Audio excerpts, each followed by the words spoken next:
1 p.m. Assalamu alaikum. This is Radio Pakistan. The news read by Daman Zaman. The headlines. The Prime Minister telephoned his Sri Lankan counterpart today, strongly condemning the terrorist attack in Colombo on the eve of Easter. The National Assembly was informed today that China has extended duty-free access to Pakistan on over 300 items under the new free trade agreement. The Naval Chief says China-Pakistan Economic Corridor is a game changer for the region. The North Korean leader has arrived in Moscow in an effort to get Russian leadership's support over its differences with the United States for denuclearization of the Korean Peninsula. And now the news in detail.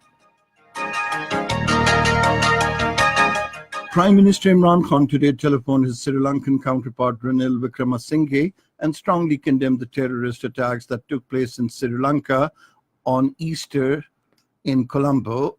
The Prime Minister conveyed his heartfelt condolences to the bereaved families and profound prayers for the speedy recovery of the wounded.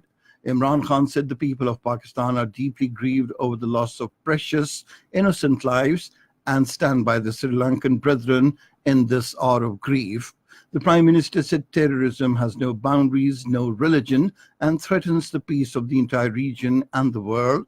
He said Pakistan condemns terrorism in all its forms and manifestations and will continue to provide every possible support for the elimination of the menace. Imran Khan reiterated Pakistan's offer of assistance to Sri Lanka towards counter-terrorism measures. A delegation of HRD, Antwerp and IPL Group called on Prime Minister Imran Khan in Islamabad today. HRD Antwerp is Europe's leading authority in grading of diamonds. Professor Dr. Ataur Rahman accompanied the delegation, while the finance advisor Dr. Abdul Hafiz Sheikh and the commerce advisor Abdul Razak Daud were also present. The Prime Minister welcomed the interest of HRD Antwerp and said the government will provide every possible support for successful business venture. Prime Minister Imran Khan has left for Spinkai Rakhzai in South Waziristan. The Prime Minister will have a meeting with the Jirga there. Later, the Prime Minister will visit Wana and address a public gathering. The National Assembly was informed today that China has extended duty-free access to Pakistan on 313 items under the new free trade agreement to be signed during the upcoming visit of the Prime Minister Imran Khan to Beijing. The advisor on commerce, Abdul Razak Daud, informed the House during question hour that China has agreed to provide Pakistan market access on the pattern of Association of Southeast Asian Nations. The commerce advisor said a textile policy is being formulated to enhance exports of textiles-related items. The Minister of State for Parliamentary Affairs, Ali Muhammad Khan, said the federal government, in consultation with the relevant stakeholders, has chalked out a comprehensive plan to streamline the integration process of the tribal districts.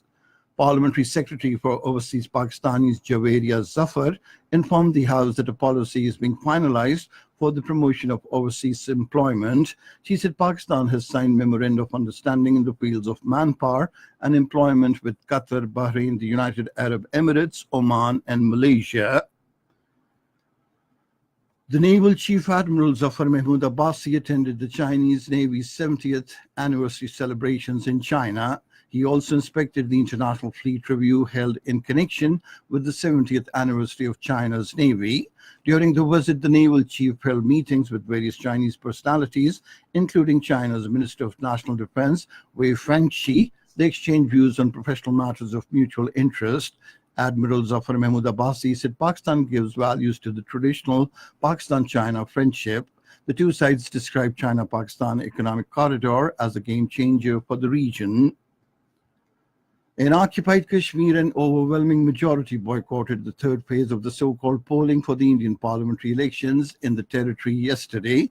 According to Kashmir Media Service, over 86% people did not exercise their right of franchise. New Zealand and France have decided to lead the efforts to stop the use of social media to organize and promote terrorism in the wake of Christchurch attacks. In a statement, New Zealand's Prime Minister Jacinda Ardern said she would co-chair a meeting with the French President Emmanuel Macron on the 15th of next month in an effort to curb online extremism.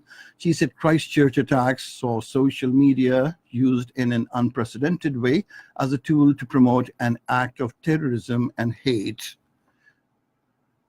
North Korean leader Kim Jong-un has arrived in Moscow for talks with Russian President Vladimir Putin in an effort to get his support over differences about demands of the United States for denuclearization of the Korean Peninsula. He will also seek assistance from key ally to ease economic pressure brought by the United States and international sanctions against his country's nuclear program. And that is the end of this news bulletin. For more news and analyses, go on to our website, radio.gov.pk, and you can also watch the live video streaming of our bulletins on the link, facebook.com/Radio Pakistan News Official.